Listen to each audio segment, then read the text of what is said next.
Hey, it is Friday, March 6th, 11 a.m. Pacific Standard Time, right here on the West Coast. I am Brandon Beliso. This is Success Never Sleeps, where we, as a collective, small business owners, in particular martial arts school owners, we're just trying to figure out this thing called life, want to create these profitable, sustainable businesses that work for us versus us just working for them. And with that, there's a lot of moving parts, right? I know. I enrolled. I was a martial artist. I love martial arts. I grew up in it. And then guess what? Then I needed to become a martial arts instructor. Totally different skill set. Then I needed to learn a new skill set to be a great small business owner, and then a skill set to being an entrepreneur. Once I recognized 4 different skill sets, everything changed. And that's what today's show will be all about, right? The owner's ceiling. You know, when am I the reason my business is not growing? And it's ironic to think about because, right, when you first begin it, that's why the business grew, was because of you, because you cleaned it, you taught the classes, you followed up on the leads, you did the marketing. That's why the business grew. But eventually that model, that personality driven model, becomes extremely obsolete. Okay. So you got to stay with me on this show today. Let's begin by thanking our sponsors. We have Tusaw, Market Muscles, My Studio, Kids Love Life Skills, LC Accounting, and Kin Creative. All people I work with, all people I love who impact my business, who help me grow, and they're good people. And I think that's the bigger point. If you got to go through this thing called life with a bunch of people you don't like just because you make money, that's a bad day. For me, that's a bad day. And I want to be extremely mindful of that. So if you're interested in any of these services who are also our sponsors, please feel free to DM me and I'll happily share with you my experiences. Our It's Time group mentoring. I just got off a call with a couple of people. Very cool. Super cool. We have me and Marco, Monique, and Jason. And it's unique. I think what's unique about it is we are active school owners. So we're not hypothesizing and, sitting in a glass house, reliving what we did in the 1980s or 90s. And I don't say that derogatory. I'm just saying it's a reality. And I would prefer to work with somebody that is in the trenches day to day, understanding what's changing in digital media, what's changing in the way children learn post-pandemic and all those different things. It's an ever-changing climate. And if you want to be around profitable, growth-oriented 25 years later like we are, I'm going to tell you, work with us at It's Time Group Mentoring. Cool. Set up a DM discovery call with Marco, DM Jason, Monique, or me, and we'll happily share with you the impact we're having with school owners. And I'm very proud of that. What's coming up? It's Time Live United. That's it. Right? We do this once a year. 20 school owners in Millbrae, 5 minutes from the airport, everything from on the mat to business training to wealth development to personal development, everything, 360 of everything it takes. But I think because of the small, intimate groups that we behave in, the growth is there that is needed to make those real changes. So again, look for it, save the date. And as soon as I post it, take advantage. It always sells out because it's 20 people, right? But unlike anything in this industry. All right. So what are we talking about today, right? When we have this discussion about you being the ceiling, and that's a big one, right?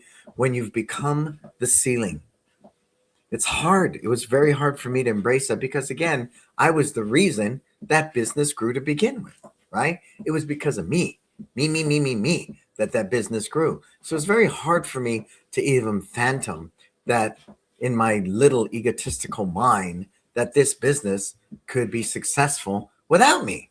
Oh, man, right? That was the first big thing. So I call it awareness. The first step was awareness.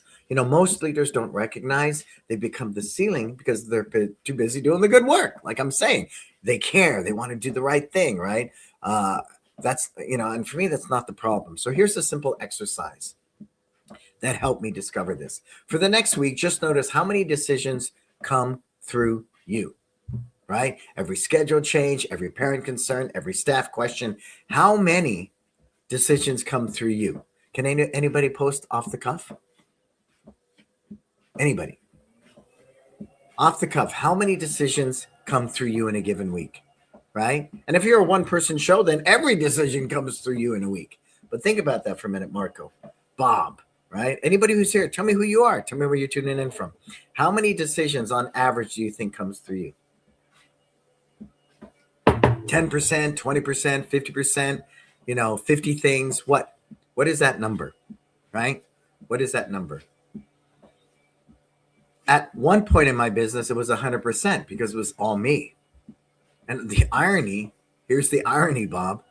There was a time when I had 10 team members and 100% of decisions came through me, right?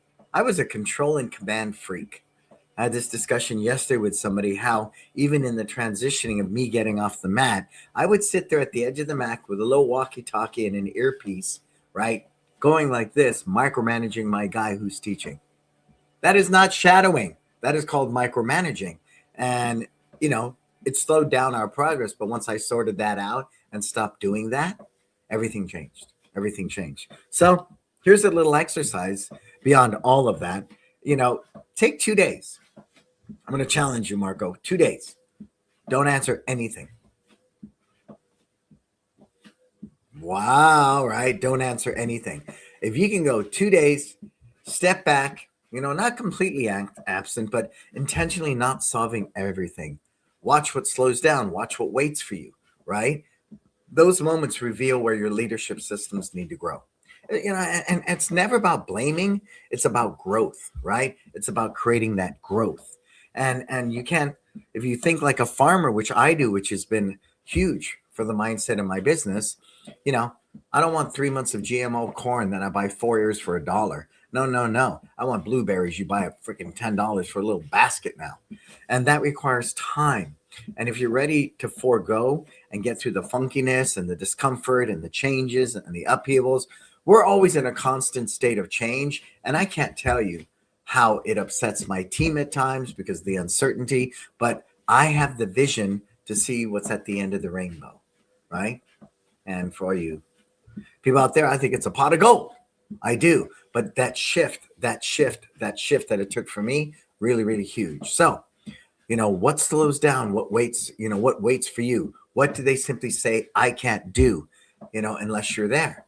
And for me, I would look at that laundry list after a 2-day period and say, okay, this needs to change. This needs to change. This needs to change. I think what my ego will say is, no, here I come to save the day, right? Like Mighty Mouse. I don't want to be a business owner who puts out fires and saves people. That is not empowering. That does not promote autonomy and doesn't allow your team to really, really take ownership, right? You want that team to be accountable. But if I'm sitting from a point of ego, the accountability goes, how many times do I have to tell you? I told you so, right? Or even worse, I'll just do it myself. Ego's going, that's right. Nobody does it better than you, right? Nobody, right? The ego. And for me, I want my team to do it better than me. That shows me it's an earmark of writing a great system. It's an earmark of really, creating an environment, a culture that empowers people, not disempower, right? So being able to meet them where they're at, understanding, how they like to be appreciated. Great book. I don't know if you can say it, hard to say it. It's called Appreciative Inquiry. Maybe you can say that. It's a great book. And really understanding this guy likes to get his picture up on the wall saying he's employee of the month. This one, all they want is a thank you and a text. This one wants it monetary. However that might look, I find the big thing, even though culturally we function under live your best life, I've really learned people's love language, for the lack of a better word, that allows me to facilitate, right, their experience. Because in the words of Richard Branson, if the team wins, they take care of the customers. If the customers win, I don't work a day in my life. So that's really the goal here. And as long as you are that bottleneck, and I think also, like in your position, Bob, the culture you set up works for you, right? And if you're working a day job and you just want to have a small club, that's perfect. Be clear about that, though. But if my goal is to scale, if my goal is to create my business so it works for me versus me working for it, to have the freedom I experience today, then fundamental changes need to happen. And the first one was the awareness that I am the bottleneck, the awareness I'm a control and command freak, the awareness that it's easier for me to do it than to sit down painstakingly and write a system that's not making me, money right now. But if I write that system, if I train people on that system, and then I implement it, they're going to do the work for you. That's the thing. But when you're sitting there in Starbucks writing a system, there's no glamour there. There's no instant gratification. There's no dopamine dump that, hey, I'm making $1 million on this system. None of it sits there. But you have to have that vision to see that. And it was that awareness, that aha moment for me that really made me understood this is the work I need to do. Because we do a lot of work in our business, but are we doing the right work? Write that down. As you come aboard, say hi, tell me who you are. I see people sitting in the cloud. Let me know. And here's number 2. Why great leaders build leaders, not followers. So I'm going to break that one down, in my own personal experience, okay? My dad was my instructor. That's my dad. I want to please him. He says jump, I say how high. He tells me to kick, I say how many times. Because I wanted my father's approval. So we would line up in class like good little minions and tin soldiers, and we had the yes sirs down and the yes ma'ams, and our uniforms were crisp, but we were all a bunch of followers. We lived in a state of fear. We never challenged my father's authority or question or philosophies. We abided by his rule. The challenge with that is at 18 years old, when I left home, I had been disciplined a lot. I know this is a very personal story, but I want you to hear me, okay? I was disciplined. I did not have self-discipline. My father was not only my teacher and my father, he was my coach. He told me how much to weigh, how many kicks to throw, what to do in the ring. Every aspect of my life, on a family level, a martial arts level, and a fighter level, he controlled. And it was through discipline. He controlled me. And it worked for a while, but once I left the house, I was screwed. I was left to my own devices. So that's when I really understood that a control and command leadership was post-World War II. I understood that, right? You got the owner, you have the managers, you have the assembly line managers, and you have the factory workers, right? Right? They called them the worker bees back then who were producing the product. And I understand the pyramid, that hierarchy. In today's world, it does not exist that way. Not in a great company. There's a lot of companies that are control and command. We witness it all over, right? Control and command. But if you really want to get to the good stuff, if you really want to get to high-end quality relationships that you just love and value, then you have to stop producing followers, right? People who aren't willing to think for themselves because they bring nothing to the table to play with. They bring no value. You with me? So our goal is to create leaders. Put it in the comments. Have I made that one clear? Okay. Because followers wait for a direction, right? Leaders take responsibility, right? And if your team just simply follows directions, that's what they are. They're direction followers. But leaders take responsibility. Responsibility is such a high form of empowerment, a high form of building confidence. When you give somebody a key to your school and they're responsible, they just beam. Every time I hand a 16-year-old a key, he's just like, wow, I have the keys to the kingdom. So again, culturally, if you want to build leaders, you need to create the environment for that. So if you want to grow your school, you got to start creating leaders around you. That's it. And one simple way to do that is to identify right now one instructor who shows character and consistency, not talent, right? Not just raw talent. I don't care how perfect your front kick is, right? I don't care. But I want you to think about that for a moment. One instructor who shows character. Which of your instructors have the most character? Which one of your instructors or volunteers are very consistent? Who can you count on all the time? Put it in the comments. If I can see it, I can be it. Who is that person? Who is that person, right? Who is that person? See, this is where we need commercials, Marco.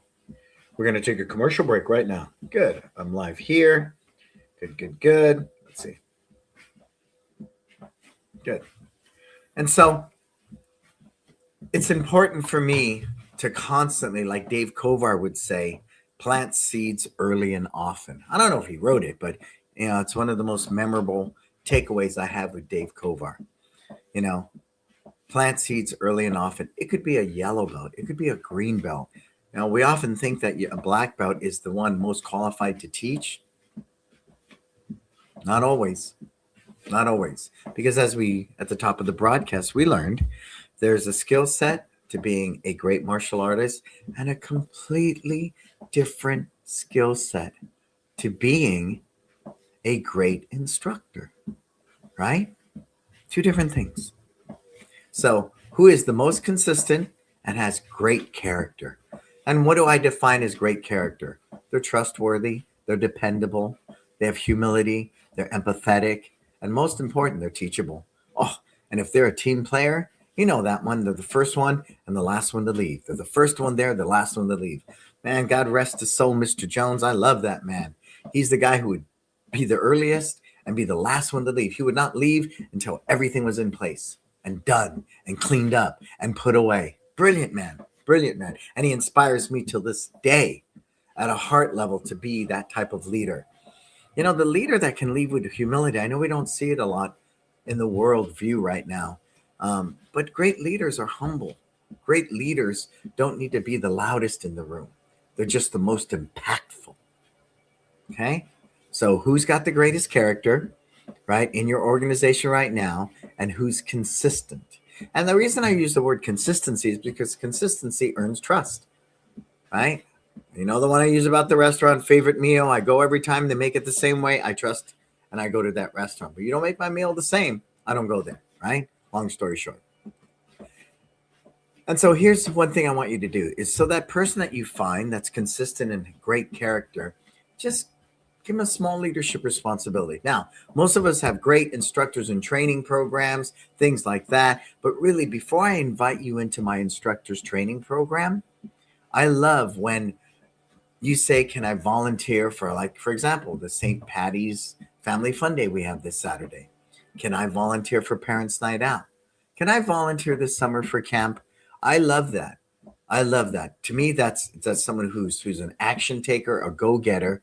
And I need to see some of that first. At least culturally, that's what we do before we invite them into our instructor's training program. Because that's an investment. We're moving you from, taking attendance and greeting people at the front door all the way to a paid position. That's a different animal. So what we look for as far as, getting people into that culture of leadership, which we do day one in classes by everybody leads the class at one point or another.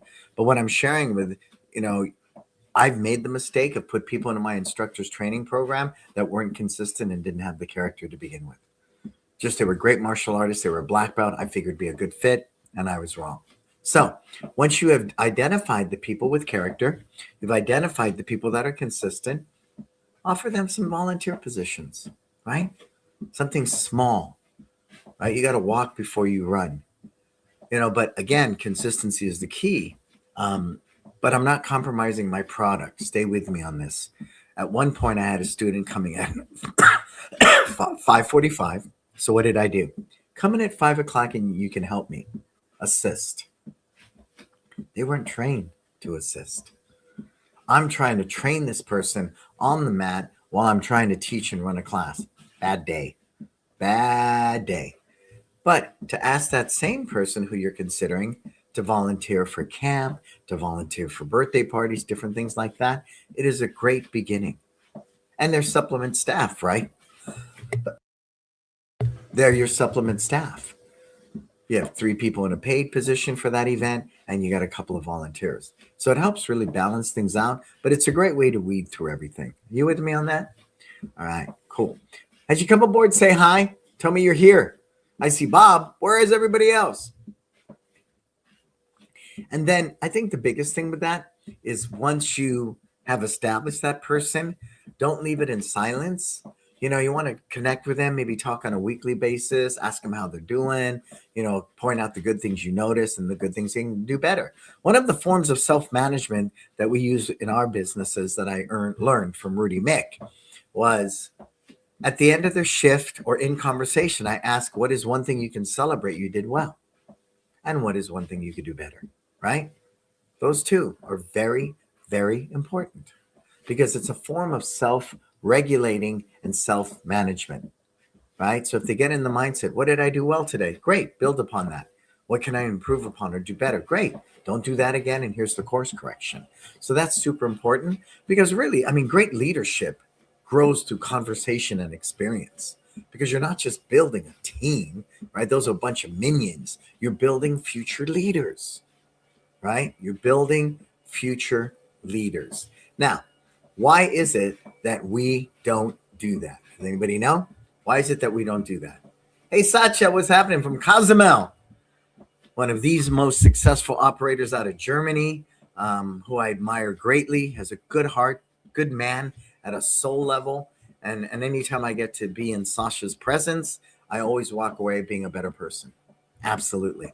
So, I want you to work on that part of your leadership. And again, I was a control and command freak. I was the guy with the walkie-talkie and the earpiece micromanaging the guy while he's teaching on the mat. I wasn't always this way. So I share it joyfully, but I share it through a lot of resistance, a lot of fixed mindset, control and command leadership. That's where I started. That's where I started. Okay. So I want you to think about that for a minute. How am I constantly nurturing? And there's tiers. Not everybody goes straight into my instructor's training experience. They start off as a volunteer and then they'll volunteer for the events, but I would never let a volunteer loose in a class. Please don't do that. It's kind of like when I earned a black belt. I was sitting there doing homework. My papa looked at me and said, "Go teach." I said, "What?" "You told me go teach. You're a black belt. Go teach." But what he missed in that was a black belt in martial arts. I wasn't a black belt in instructing. So any great business, right? And for lack of a better model, McDonald's is one. They have their own university. Right now, Sasha's got this down too. You have your own university within your business. Even though I don't care if you're a small school or not. I need to know there's a way, if I come aboard, that maybe I start off by taking attendance, tying belts, and greeting people. And that's how we start in our instructor's training. Then what's my next step? A junior leader. I hold pads and lead the warm up and the stretch. What's the next step? I can take a group of 3 or 4 kids. What's the next step? I can teach a full on class, right? The thing is, what I discovered about that by creating this university is I was empowered as a team member to chart my plan of action. Because if your company does not have room for advancement, people will leave. If all I'm ever going to be is a front desk person, okay. But if I know if I choose, there's an opportunity to move up and move up and move up, it's there. And I think what really drove that home for me was when I took a leadership course with Nick Cirillo in Chicago. He has pizza parlors. I know, nothing to do with the martial arts, but it is service-based. And the turnover rate in that industry is 200%. And I said, "Nick, that doesn't add up." That's because half the people don't even show up to the job interview. So it kind of gives you an idea of some of the type of talent that they attract. Okay, restaurant industry, that's the type of talent they attract. I will schedule an interview and not even show up. That's really rough to hold. Well, fortunately, with martial arts, we have a really good talent pool because from day one, a lot of them were kids in our program. They know the culture, they get the life skills, they get the purpose of why we do what we do. So we're in a very unique position. So if you create this university in your business where people can advance. So with Nick, what it was, minimum wage. I don't know what it is at the time, $16. I don't care if you make pizza, you're a hostess, you're a busboy, I think bartenders got a little more, but you came in at this amount. I say I came in as a hostess. Now I learned to make pizza. There's $1 raise. Now I learned to bartend. There's $1 raise, right? Now I learned to bus tables. There's $1 raise. So the more diversified I moved up this ladder, of course, into management, I became more valuable. But I could take these courses at Nick Cirillo's university and determine how far I wanted to go in your company. I recommend you do the same. You do the same. I'm having that conversation right now with one of our team members. What does it look like to get them to the point where TJ and Lucas are? TJ and Lucas own homes, right? 6 figures, medical, vacation with pay. All those things are in place. They didn't start there. And you'd be foolish to start there. I did that once in my life, and TJ convinced me. It's like bringing in, a rock star athlete, right? We paid this person more than anybody else. We gave this person a lot of privilege, and it was very poison for our culture because that is not the way we bring up team members. I broke out of the consistency that I talked about, right? I broke out of my character because we thought we had this rock star that was really going to impact our business. And they did. But for every impact they offered, they were challenging in so many other ways. And we ended up parting ways. So create a university within your business to train people to advance. Super important. And I watch that too because because you do everything, Bob. It's very easy maybe not to look at curriculum. It's very easy not to get on the mat and role play, right? Get a couple of students to be your guinea pigs and you role play these techniques and these drills and these systems. I would still recommend that. Highly recommend that. Cool. All right. So the big thing is the mind shift, right? For me, it was the big mind shift. Is required to let go of control. The reason you're in the position you're in is because you are a control freak. That's it. That's it. But letting go of control is one of the hardest lessons for leaders who care deeply.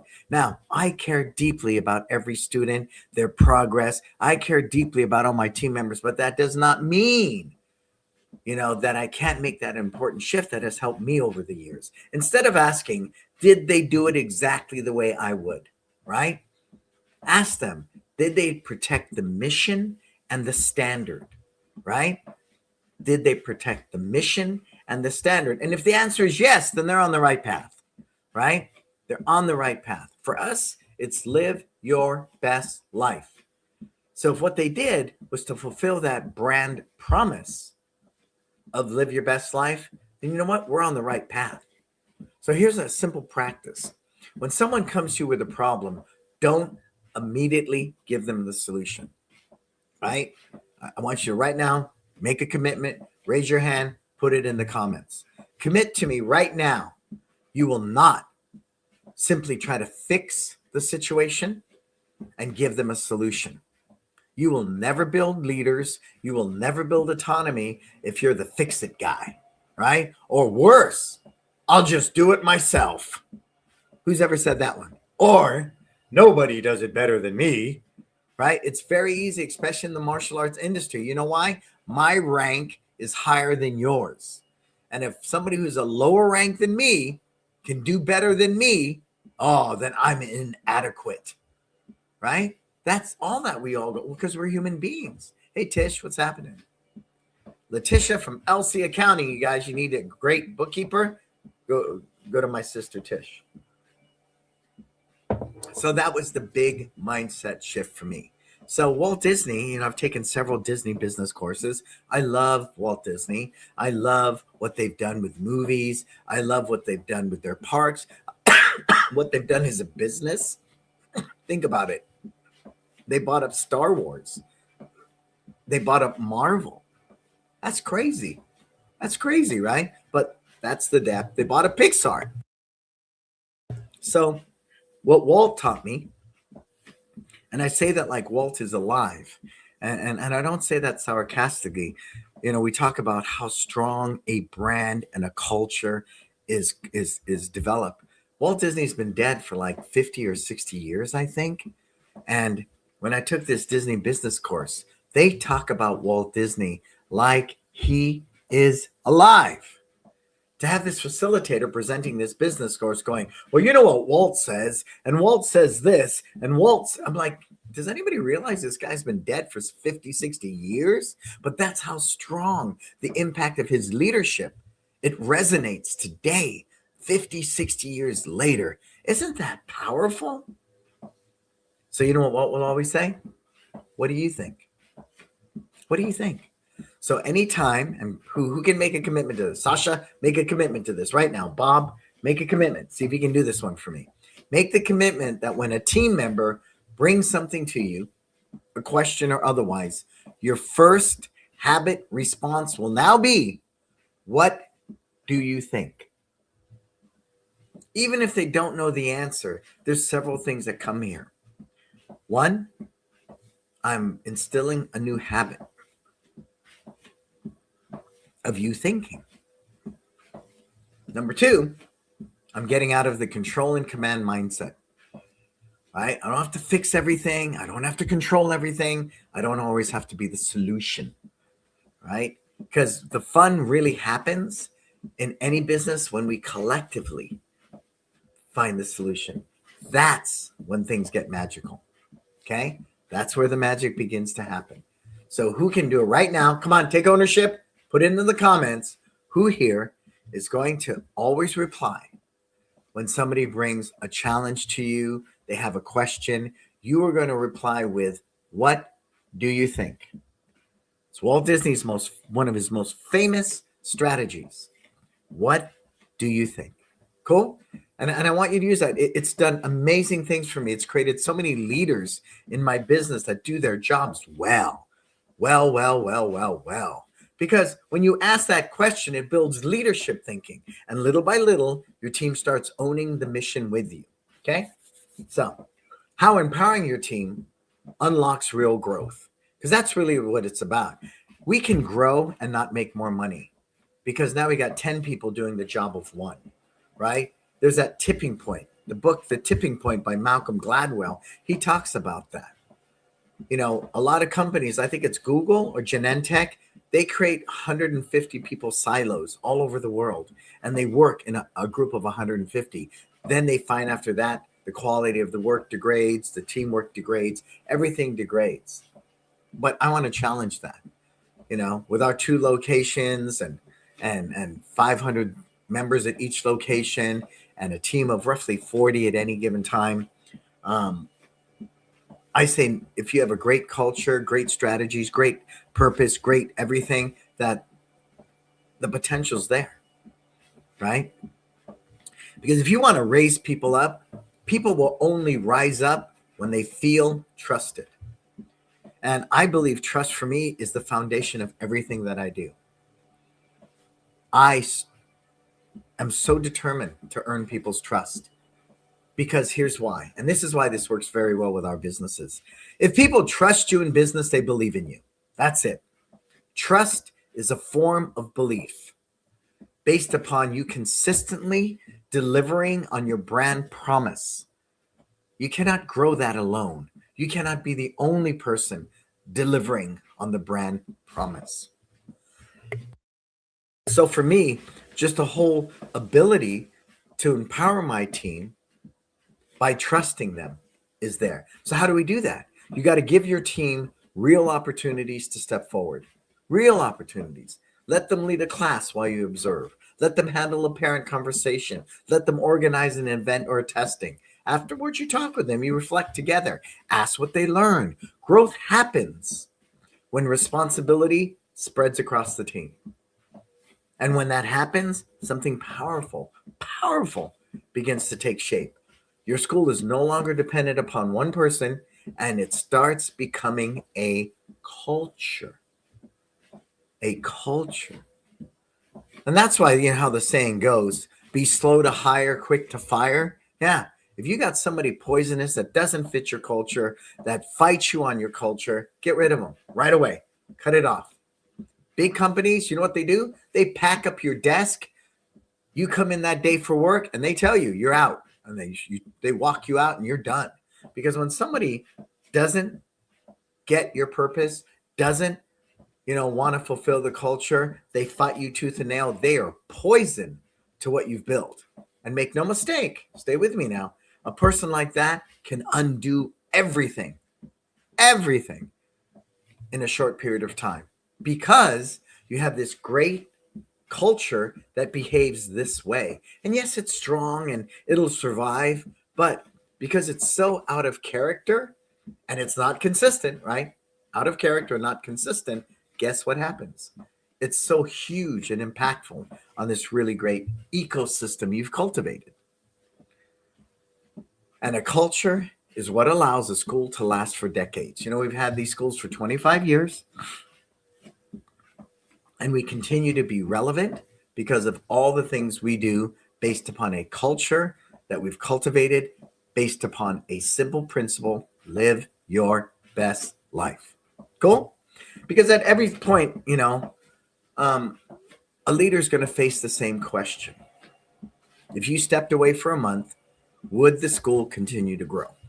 That's it. Would the school continue to grow? Or would it pause and wait? I mean, your answer to the question is simply tells you where the next leadership lesson is. It's a constant. Leadership is always being developed, and leadership lessons are what allow us to keep growing. Yeah? So today, as I sit on my little walking pad, right? Multitasking, I sit there and walk for an hour and get a couple miles in while I'm doing this. That's what I do as a visionary. I'm always looking for opportunities now to cultivate more leaders, because the more leaders I have, the potential to expand and grow is there. I hadn't had the need to grow because I do other things, consulting, mentoring. I work with Kin Creative. I'm active in other investments. But would it be nice to open more schools? Maybe. But I think what's even nicer is to have the option, if I choose to or not. And to have the team, to have this great team in place that's no longer being hindered by me because of the bottleneck I create, because I'm a control and command freak, right? Because I don't want to let go, because nobody can do it as good as me, right? Everyone does it better, because I've now shifted my mindset from ego to humility. So I want you to take stock for a minute. Without justifying, through a humble heart, ask yourself that question. Where am I the bottleneck in my business? Because you've hit a ceiling, right? You've hit a ceiling. I can only trust people to teach 3 hours a week. Well, you can only trust them because you haven't trained enough people and give them the responsibility and the autonomy to go out there and deliver. If you're stuck at 3 hours a week and you do the rest of the teaching, then there's a ceiling right there. If you do all of your digital marketing for yourself and you're getting mediocre results and you don't want to spend the money or trust somebody and farm it out, you're the ceiling, right? You're the ceiling. If that school needs to be painted, but you're too damn cheap to want to pay somebody because you can do it better, but you have no time to do that, then you're the ceiling. See? And it's recognizing that with a deep sense of humility, where am I stopping my business from growing? Because it didn't start that way. See, and that was the huge mindset shift for me. This business is here because of me, right? I made this business. Yeah, at one point I did. I cleaned, I taught, I followed up on the leads, I did the marketing, budgeting, I did everything. That is not sustainable. Or even worse, it produces a business that's mediocre, that simply exists year in and year out with 100 students. I know, it's a rough one, right? It's a rough one. Nobody wants to look at a business that was their baby, that they grew to this point, and honestly admit the reason my business is stagnant and not growing is because of me. I'm the one who made this thing. I'm the one that built this thing out of nothing. I understand that, you guys, because I was there. And the freedom I enjoy today is simply through my humility, my genuine need to serve, not just the students and parents, my genuine need to serve my team at the highest level possible. Because there's no doubt in my mind, without my team, I wouldn't have the freedom I enjoy today. I wouldn't have the number of students, any of it. They do 99.9% of the work now. I am the visionary. And I love it because this is what I do, whether it's for you as a school owner, whether it's for my schools, whether it's for Meta, whether it's for any company I've worked with or for. It's really about serving people at the highest level. Cool? All right, so give me some takeaways. Put in those takeaways. We're going to start wrapping up this big dog a little early today, but that's okay because I am grateful I am here. So who are our sponsors, Marco? But I want your takeaway, Sasha, Bob, Letitia. Give me some feedback.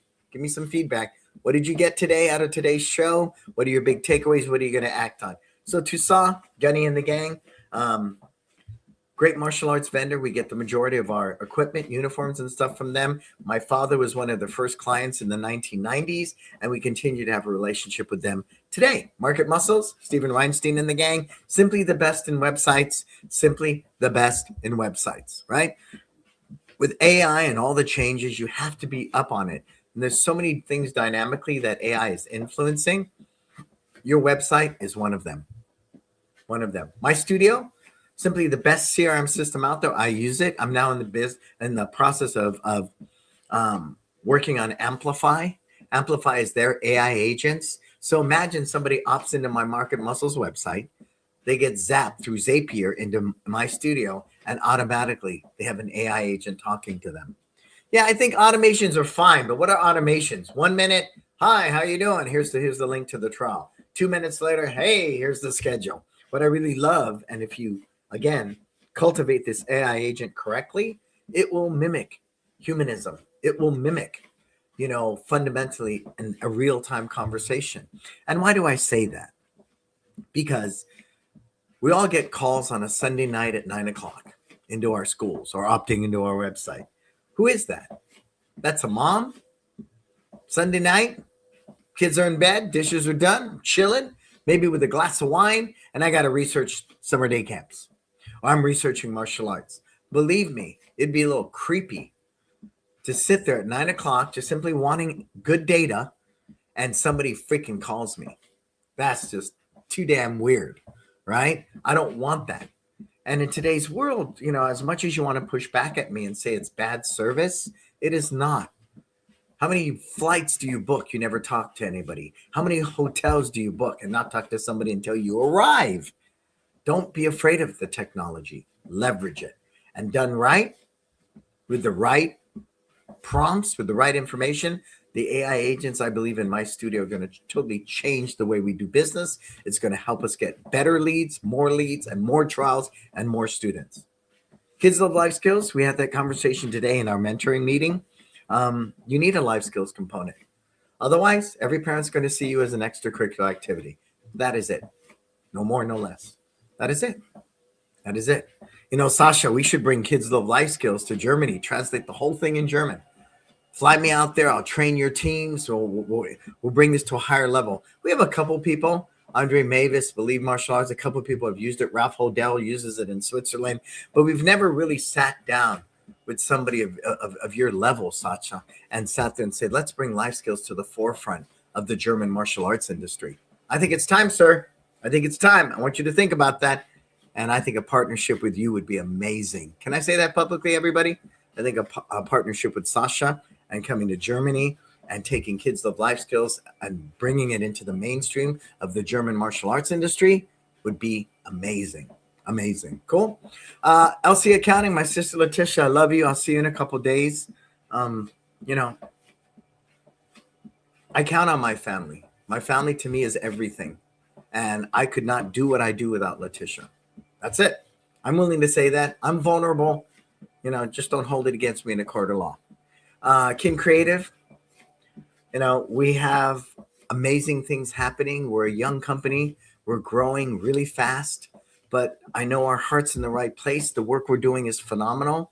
The content we're creating, the ability to tell your story through digital media is a huge, huge, huge strategy in today's world to be effective. And if all you say is we help kids build confidence, you're no different than anybody else. You have to say it in such a way that inspires people and creates an emotional connection where at the minimum, they're going to opt in and schedule a trial class. Maximum, long term, they believe in what you do. They're going to tell everybody. They're going to stay with you for years. For years.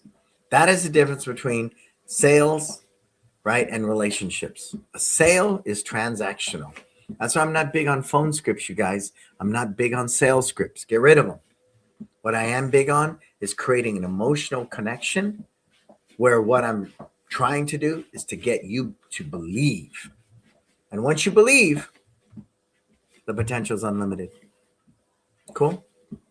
All right. So what do we got coming up, Marco? It's Time Live United, November 7th through 10th, right here, Millburn, California. You got to come out. 20 people, 4 days. It's a retreat, right? It's not Vegas and lights and, some ballroom. You don't know if it's day or night. We're out. We're in nature. We walk. We cry. We grow. We work on every aspect of our business, system, structure, budget, brand, the school owner's mindset. We work on wealth building. We really encompass everything it takes so you can walk away with a skill set and tools that you can actually implement and make a difference. Only 20 school owners, 4 days. As soon as the link pops up, the first thing I would encourage you to do, sign up, right? Unlike anything in our industry, anything. Our group mentoring program, of course, full swing. I think, again, the most unique thing about it is we are active school owners. We are in the trenches like you, so we know what you go through every day. Let us help you. Schedule a discovery call with Marco or me and take care of that today. Where to find me? I am everywhere, it seems, right? My podcast, iHeart, YouTube, Spotify, Amazon, Apple Podcasts, Stitcher. We're everywhere. We have 10 years of episodes. You could run your business if you watched every one of those episodes.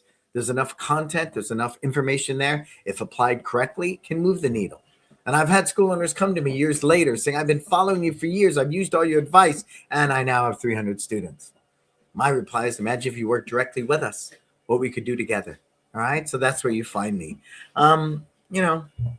At the end of the day, I think the best leaders are the most humble leaders. The best leaders are the ones who are willing to hold themselves fully accountable. But the best leaders are the ones who learn to let go of control, right? Let go of that control. And you can only do that with confidence if you have a clear action plan, systems, people, how to train them, how to implement it to be able to let go.